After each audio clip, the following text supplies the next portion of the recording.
આજે વાત કરવા જઈએ તો એસિડ બેઝ અને ક્ષારની અંદર એસિડ અને બેઝની પરખ કઈ રીતે કરવામાં આવે એની ચર્ચા કરવાની. તો પ્રયોગશાળાની અંદર એસિડ અને બેઝની પરખ કઈ રીતે થાય એ ટોપિક ઉપર ચર્ચા કરીએ. પ્રયોગશાળામાં એસિડ અને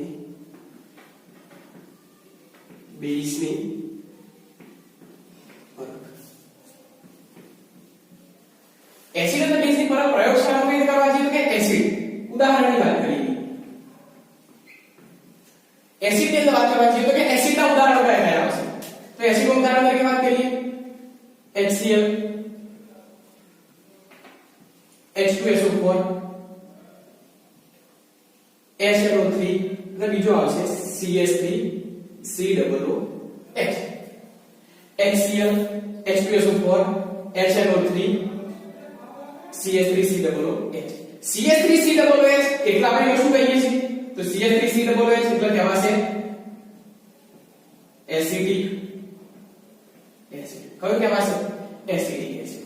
આની અંદર વાત કરવા જઈએ તો કે ઉપરના પ્રથમ ત્રણ HCl, H2SO4 અને વધ્યો તો કે HNO3 આ ત્રણ કેવા એસિડ? તો આ ત્રણે ત્રણની અંદર વાત કરવા જઈએ તો કે આ ત્રણ પ્રબળ એસિડ કહેવાશે. કેવા એસિડ કહેવાશે? પ્રબળ એસિડ. કેવા એસિડ? પ્રબળ એસિડ. જ્યારે CH3COOH એસિડિક એસિડ કે કેવો હોય તો એ આવશે નિર્બળ એસિડ નું ઉદાહરણ. પ્રબળ એસિડ અને નિર્બળ એસિડ શું એની વાત કરવા જઈએ તો એ જે વાત કરીએ કે શું છે પ્રબળ એસિડ નિર્બળ એની સાંદ્રતાના આધારે એક પ્રકાર પાડવામાં આવી છે. જે રીતે સાંદ્ર અને મંદ છે તો એ રીતે પ્રબળ એસિડ અને નિર્બળ એસિડ નું જે વિયોજન થાય છે આયનીકરણ એના આધારે કે બે પ્રકાર છે. ટૂંકો કહી દઈએ કે ભાઈ પ્રબળ એસિડ એટલે એવું એસિડ કે જેનું 100% આયનીકરણ થશે એ પ્રબળ એસિડ કહેવાશે. જેનું અંશતઃ સંપૂર્ણપણે આયનીકરણ થતું નથી એ નિર્બળ એસિડ કહેવાશે. તો પ્રબળ એસિડ કયા? HCl, H2SO4 અને HNO3. એસિડની વાત કરીએ તો એસિડની પરખ કરવા માટે આપણે ઘણા બધા સૂચકોની વાત કરી હતી. તો સૂચકોની અંદર વાત કરવા જઈએ તો કે પહેલો જ એક કોની વાત કરી હતી? Litmus paper. એક સૂચક હતું લિટમસ પેપર. તો કે લિટમસ પેપર હતું. એના પછી વાત કરવા જઈએ તો કે બીજી કઈ વસ્તુ હતી? Litmus paper. એના પછી વાત કરીએ તો બીજું હતું ફિનોલ્ફથેલિન. શું હતું? ફિનોલ્ફથેલિન નું દ્રાવણ. અને ત્રીજું હતું મિથાઇલ ઓરેન્જ નું દ્રાવણ. તો ત્રણ સૂચકો આપણી પાસે છે. લિટમસ પેપર, ફિનોલ્ફથેલિન અને મિથાઇલ ઓરેન્જ નું દ્રાવણ. લિટમસ પેપરનો બે પ્રકાર એટલે કે બે રસ્તા આપણે ચર્ચા કરવા પડશે. કોઈ લિટમસ પેપરનો બે પ્રકાર તો કયા કયા? લિટમસ પેપર કયા રંગનું હોય? એક લાલ રંગનું લિટમસ પેપર આવે અને બીજા નંબરે તો ભૂરું લિટમસ પેપર. ચલો બે વસ્તુ વાત કરીએ કે બંને રીતે ચર્ચા કરીએ. કોઈ એસિડ યાદ કરીએ એસિડના સામાન્ય ગુણધર્મો. તો એસિડના સામાન્ય ગુણધર્મો શું કીધું? એસિડ સાથે ખાટા, એસિડમાં ભૂરું લાલ અને લાલ ભૂરું બને. તો એસિડમાં એવું કીધું કે એસિડમાં લાલ ભૂરું કે ભૂરું લાલ? એસિડમાં ભૂલા પડાય? એસિડમાં તો કે ભૂલા પડાય. એસિડમાં શું થાય? ભૂલા પડાય. લખી દઈએ.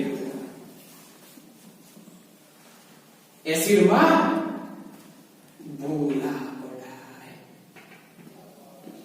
એસિડમાં શું થાય?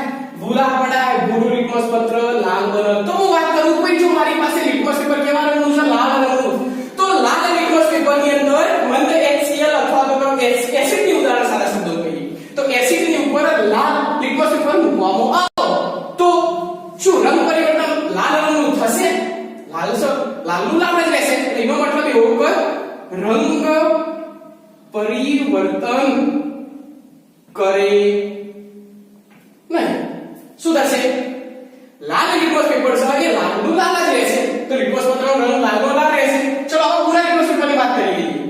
શું કીધું? એસિડમાં ભૂરું લિટમસ પત્ર લાલ બને તો લિટમસ પેપરનો રંગ ભૂરામાંથી કયો બની જશે? લાલ. લિટમસ પેપરનો રંગ કયો બની જશે? લાલ. એસિડમાં ભૂરું લાલ બની ગયું તો કે બની જશે ફિનોલ્ફથેલિનનું દ્રાવણ. તો જે ફિનોલ્ફથેલિનનું દ્રાવણ કરું એ સૂચકની વાત કરવા જઈએ તો કે ફિનોલ્ફથેલિનનું દ્રાવણ કેવું કરે છે? તો ફિનોલ્ફથેલિનના દ્રાવણને યાદ રાખવાનું તો કે રંગવિહીન કરશે. કેવું કરશે? રંગવિહીન કરે છે. યાદ રાખવાનું છે ફિનોલ્ફથેલિનનું દ્રાવણ એસિડ સાથે પ્રક્રિયા કરીને દ્રાવણ કેવું બનાવશે? તો કે રંગવિહીન કરે છે. મિથાઇલ ઓરેન્જનું દ્રાવણની વાત કરવા જઈએ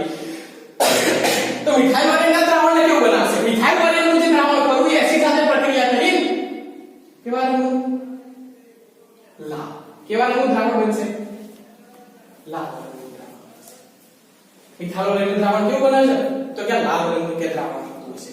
થઈ ગઈ વાત એસિડની, તો કે એસિડની દરેક સાથે કે ચર્ચા વાત કરી લઈએ. હવે વાત કરવા જઈએ તો કે બેઝની હાજરીથી, તો બેઝની શું પ્રક્રિયાઓ થાય છે?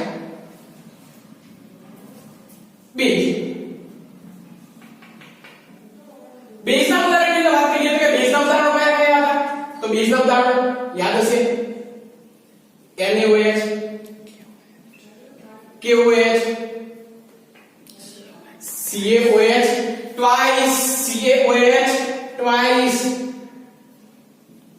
MgOH, twice ના સિવાય એક મહત્વનું આવ્યું NH4OH. NH4OH શું કહેવાશે? Sodium hydroxide, potassium hydroxide, calcium hydroxide, magnesium hydroxide અને NH4 ammonium hydroxide. Ammonium four આવ્યો છે, એમોનિયમ બોલાશે. તો આની અંદર વાત કરીએ તો પ્રથમ બે NaOH અને KOH કેવા? પ્રબળ બેઝ. કેવા આવશે? પ્રબળ બેઝ. બાકીના વધ્યા CaOH twice, MgOH two times અને એમોનિયમ હાઇડ્રોક્સાઇડ NH4OH એ કેવા આવશે? નિર્બળ બેઝના. આ જ રીતે વ્યાખ્યા પ્રબળ એસિડ અને નિર્બળ એસિડ ની જે વાત કરી હતી એ જ રીતે પ્રબળ બેઝ અને નિર્બળ બેઝ એની વ્યાખ્યા જેવી થશે. ચલો આની ઉપર પરત જોઈએ.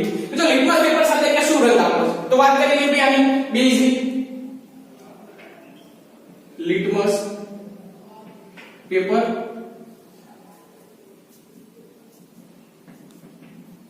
ફિનોલ થેલીનનું દ્રાવણ કયું આવશે? લાસ્ટ મિથાઇલ ઓરેન્જનું દ્રાવણ છે. લિટમસ પેપર બે, એક લાલ, બીજું આવું ભૂરું છે. બેઝ, બેઝમાં શું કીધું? તો બેઝનો ગુણધર્મ યાદ કરીએ. બેઝ સ્પર્શે ચીકણ, સ્વાદે તુરા. આની અંદર વાત કરવા જઈએ તો લિટમસ પેપરનો એક ગુણધર્મ હતો. બેઝમાં શું થાય? બેઝમાં લાભ થાય એવું કીધું. બેઝમાં લાભ થાય અને બેઝમાં લાભ થાય એટલે લાલ લિટમસ પેપર ભૂરું બની જાય. લાલ લિટમસ પેપર કેવું બની જાય? ભૂરું બની જાય. તો કીધું લાલ લિટમસ પેપર છે એની બેઝ સાથે જોઈએ. લાલ લિટમસ પેપરનો બેઝના દ્રાવણો ઉડાડવામાં આવે તો કેવું બનશે? લાલ ભૂરું. લિટમસ પેપર કેવું બની હશે? ભૂરું. તો કે લાલ લિટમસ પેપર કેવું બને છે? ભૂરું બને છે. ભૂરું લિટમસ પત્ર જે રીતે એસિડમાં લાલ લિટમસ પત્ર લાલનું લાલ રહેતું, રંગ પરિવર્તન કરતું નતું, રંગ પરિવર્તન જોવા મળતું નતું. તો એનો મતલબ એવો કે એ જ રીતે બેઝમાં ભૂરું લિટમસ પત્ર રંગ પરિવર્તન કરે નહીં, રંગ પરિવર્તન જોવા મળશે નહીં.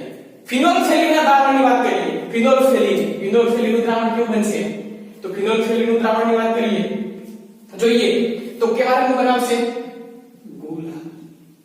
કેવા રંગનું દ્રાવણ બનશે? ગુલાબી રંગનું કે દ્રાવણ બનશે. અને મિથાઇલ ઓરેન્જનું દ્રાવણ, તો મિથાઇલ ઓરેન્જના દ્રાવણની બેઝ સામે જોઈએ તો કેવો રંગ આપશે? કેવો રંગ આપશે? પીળો રંગ આપશે. કેવો રંગ આપશે? તો કે પીળો રંગ આપશે. આ વાત કરીએ તો કે પ્રયોગશાળામાં એસિડ અને બેઝની ફરક કઈ રીતે કરવામાં આવે છે એની ચર્ચા કરવામાં આવી હતી. અહીંયા વાત કરીએ તો કે પ્રબળ એસિડ અને નિર્બળ એસિડની વાત કરીએ તો કે કયા કયા હતા? તો એક કલરની વાત કરી લઈએ. એસિડ અને બેઝની ફરક થઈ. હવે એસિડની બનાવટ કઈ રીતે કરવામાં આવે છે અને બેઝની બનાવટ કઈ રીતે કરવામાં આવે તેની વાત કરીએ.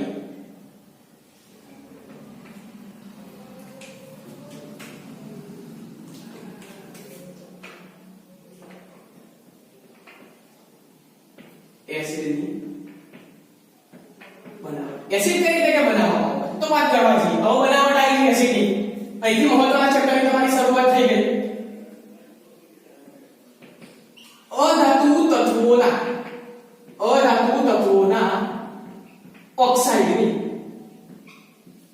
તત્વોના ઓક્સાઇડની પાણી સાથેની પ્રક્રિયા. પાણી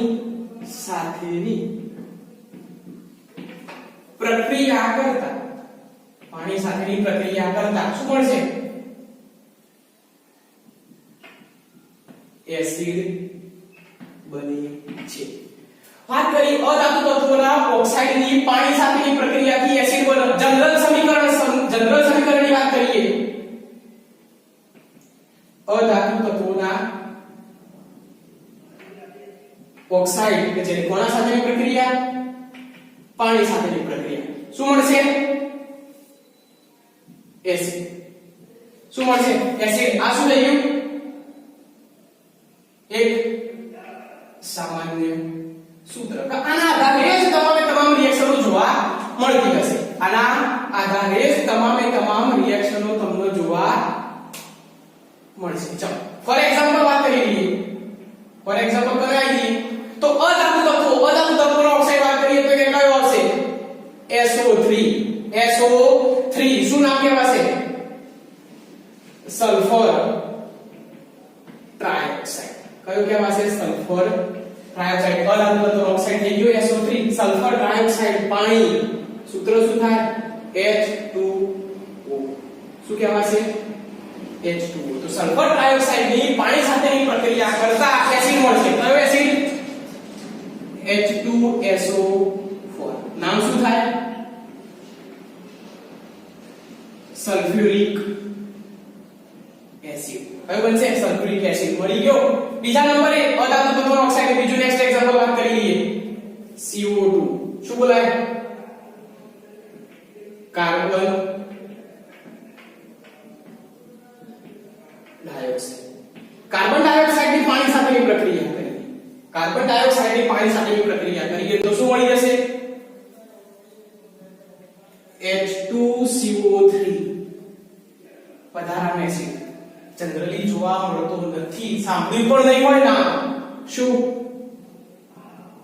કાર્બોનિક એસિડ. ઉદાહરણ યાદ રાખજો, સૂત્ર યાદ રાખજો. Carbonic acid H2CO3 carbonic acid ની વાત થઈ. તો આ રીતે તમે અલગ અલગ એસિડની બનાવટ કરી શકાય છે. એસિડ કઈ રીતે બનાવવામાં આવશે યાદ રાખવાનું છે. અધાતુ તત્વોના ઓક્સાઇડની પાણી સાથેની પ્રક્રિયાથી એસિડ. શું યાદ રહેશે? અધાતુના ઓક્સાઇડ એસિડ. તો એસિડની બનાવટ થઈ ગઈ. અધાતુ તત્વોના ઓક્સાઇડમાંથી એસિડ બને. આના સિવાય વાત કરવા જઈએ તો બેઝની વાત કરીએ કે બેઝની બનાવટ કઈ રીતે થાય.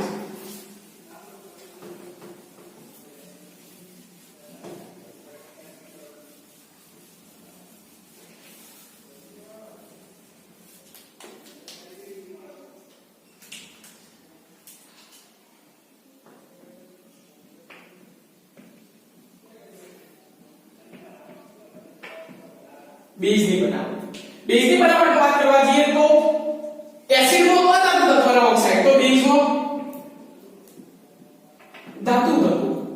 ધાતુ તત્વોના ઓક્સાઇડની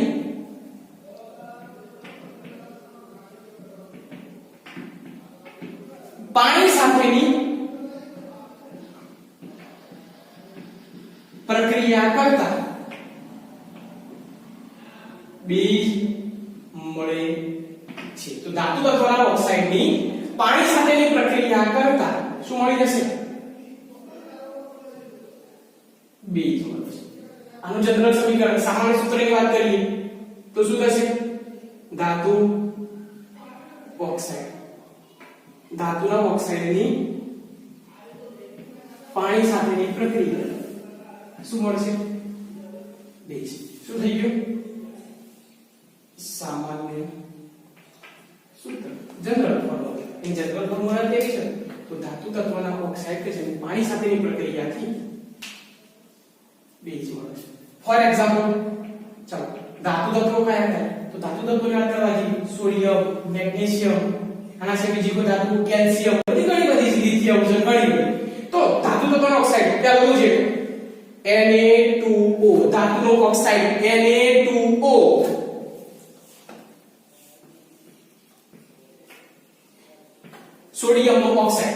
સોડિયમ ઓક્સાઇડ નામ લખી દઈએ.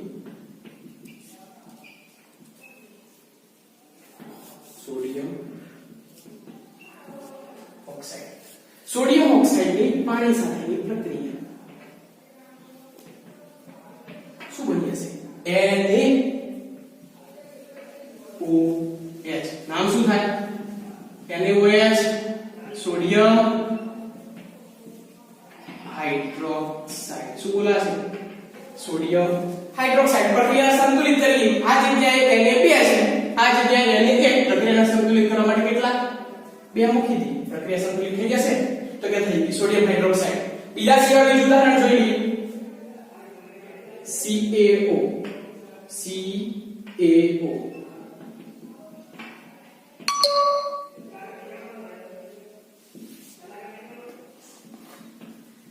કેલ્શિયમ ઓક્સાઇડ ની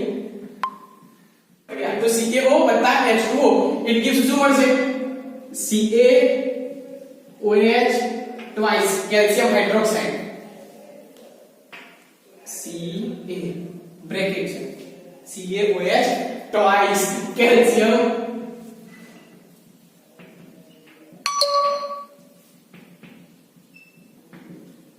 હાઇડ્રોક્સાઇડ આના સિવાય વાત કરી લઈએ બીજું ઉદાહરણની વાત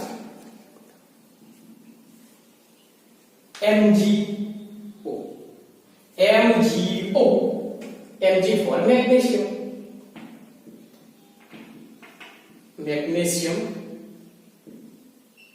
oxide મેગ્નેશિયમ ઓક્સાઇડ ની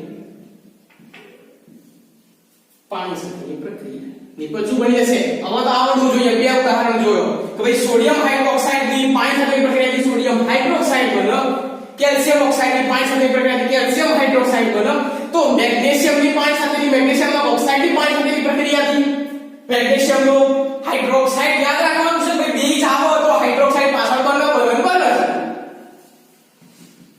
MgOH twice શું નામ થશે